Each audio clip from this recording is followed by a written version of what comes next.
1971ರ ಬಾಂಗ್ಲಾದೇಶ ವಿಮೋಚನಾ ಯುದ್ಧ ಮತ್ತು ಇತ್ತೀಚಿನ ವರ್ಷಗಳಲ್ಲಿ ಬಾಂಗ್ಲಾದೇಶದಲ್ಲಿ ಉಂಟಾದ ರಾಜಕೀಯ ಬದಲಾವಣೆಗಳನ್ನು ಗಮನದಲ್ಲಿಟ್ಟುಕೊಂಡು ವಿಶ್ಲೇಷಿಸಬೇಕಾದರೆ ಇಂದಿರಾ ಗಾಂಧಿಯವರು 1971ರಲ್ಲಿ ಅತ್ಯಂತ ದೃಢವಾದ ಮತ್ತು ಸಾಹಸಮಯ ನಿರ್ಧಾರ ಕೈಗೊಂಡರು ಎಂಬುದು ಐತಿಹಾಸಿಕ ಸತ್ಯ.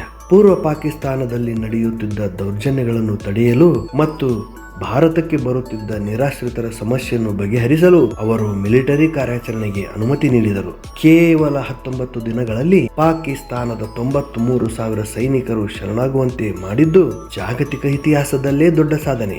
ಇದರ ಮೂಲಕ ದಕ್ಷಿಣ ಏಷ್ಯಾದ ಭೂಪಟವೇ ಬದಲಾಯಿತು ಮತ್ತು ಪಾಕಿಸ್ತಾನದ ಶಕ್ತಿ ಕುಂದಿತು. ದೀರ್ಘಕಾಲ ಭಾರತದ ಆಪ್ತರಾಗಿದ್ದ ಶೇಖ್ ಹಸೀನಾ ಅವರು ಅಧಿಕಾರ ಕಳೆದುಕೊಂಡು ಭಾರತಕ್ಕೆ ಬಂದ ನಂತರ ಬಾಂಗ್ಲಾದೇಶದಲ್ಲಿ ಅಸ್ಥಿರತೆ ಉಂಟಾಯಿತು. ಹಸೀನಾ ಅವರ ನಿರ್ಗಮನದ ನಂತರ ಅಲ್ಲಿನ ಮಧ್ಯಂತರ ಸರ್ಕಾರ ಅಥವಾ ಕೆಲವು ಗುಂಪುಗಳು ಪಾಕಿಸ್ತಾನ ಮತ್ತು ಚೀನಾದ ಕಡೆ ಹೆಚ್ಚು ಒಲವು ತೋರುತ್ತಿವೆ ಎಂಬ ಆತಂಕ ಭಾರತದಲ್ಲಿದೆ. ಇದನ್ನು ರಾಜತಾಂತ್ರಿಕವಾಗಿ ಭಾರತದ ಹಿನ್ನಡೆ ಎಂದೇ ಕೆಲವರು ವಿಶ್ಲೇಷಿಸುತ್ತಿದ್ದಾರೆ. ಮೋದಿಯವರ ಸರ್ಕಾರವು ನೆರೆಹೊರೆ ಮೊದಲು ಅಂದರೆ ನೇಬರ್ಹುಡ್ ಫಸ್ಟ್ ನೀತಿಯ ಅಡಿಯಲ್ಲಿ ಬಾಂಗ್ಲಾದೊಂದಿಗೆ ಗಡಿ ಒಪ್ಪಂದ ಮತ್ತು ಆರ್ಥಿಕ ಸಂಬಂಧಗಳನ್ನು ಗಟ್ಟಿಗೊಳಿಸಿತ್ತು.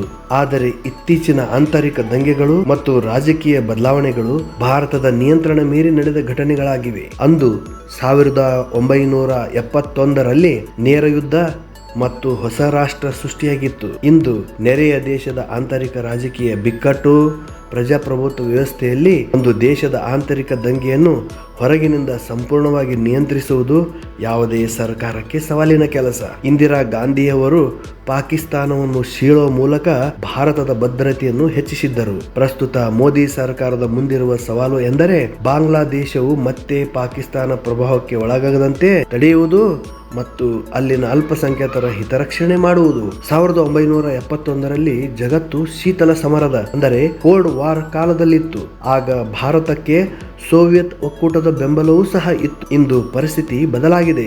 ಬಾಂಗ್ಲಾದೇಶದಲ್ಲಿ ಭಾರತದ ಪ್ರಭಾವವನ್ನು ಕುಗ್ಗಿಸಲು ಚೀನಾ ಮತ್ತು ಪಾಕಿಸ್ತಾನ ಎರಡೂ ದೇಶಗಳು ಸಂಘಟಿತವಾಗಿ ಪ್ರಯತ್ನಿಸುತ್ತಿವೆ. ಬಾಂಗ್ಲಾದೇಶದಲ್ಲಿ ಇತ್ತೀಚೆಗೆ ನಡೆದ ವಿದ್ಯಾರ್ಥಿ ಚಳವಳಿ ಮತ್ತು ಶೇಖ್ ಹಸೀನಾ ಅವರ ಪದಚ್ಯುತಿಯ ಹಿಂದೆ ಕೆಲವು ಆಂತರಿಕ ಅಸಮಾಧಾನವಷ್ಟೇ ಅಲ್ಲದೆ ವಿದೇಶಿ ಶಕ್ತಿಗಳ ಹಸ್ತಕ್ಷೇಪವೂ ಇದೆ ಎಂಬುದು ತಜ್ಞರ ಅಭಿಪ್ರಾಯ.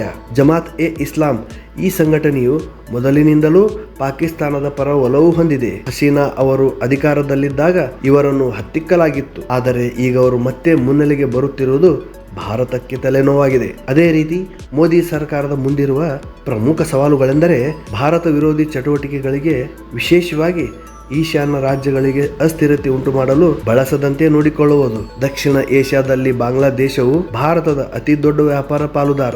ಈ ಸಂಬಂಧವನ್ನು ಹಾಗೆಯೇ ಉಳಿಸಿಕೊಂಡು ಮುಂದುವರಿಸಿಕೊಂಡು ಹೋಗುವುದು. ಅಲ್ಲಿನ ಹಿಂದೂಗಳ ಮೇಲೆ ನಡೆಯುತ್ತಿರುವ ದಾಳಿಯನ್ನು ತಡೆಯಲು ರಾಜತಾಂತ್ರಿಕ ಒತ್ತಡ ಹೇರುವುದು. ಒಟ್ಟಾರೆಯಾಗಿ ಇತಿಹಾಸದಲ್ಲಿ ಇಂದಿರಾ ಗಾಂಧಿಯವರು ತೋರಿದ ಶೌರ್ಯ ಅಪ್ರತಿಮ. ಆದರೆ ಇಂದಿನ ಜಾಗತಿಕ ರಾಜಕಾರಣದಲ್ಲಿ ನೇರ ಯುದ್ಧಕ್ಕಿಂತ ರಾಜತಾಂತ್ರಿಕ ಯುದ್ಧ, ಡಿಪ್ಲೊಮ್ಯಾಟಿಕ್ ವಾರ್ ಹೆಚ್ಚು ಸಂಕೀರ್ಣವಾಗಿದೆ. ಭಾರತವು ಈಗ ಸಾಫ್ಟ್ ಪವರ್ ಮತ್ತು ಆರ್ಥಿಕ ನಿರ್ಬಂಧಗಳ ಮೂಲಕ ಬಾಂಗ್ಲಾದೇಶವು ಮತ್ತೆ ಪಾಕಿಸ್ತಾನದ ಹಾದಿ ಹಿಡಿಯದಂತೆ ಎಚ್ಚರಿಕೆ ವಹಿಸಬೇಕಿದೆ. ಧನ್ಯವಾದಗಳು.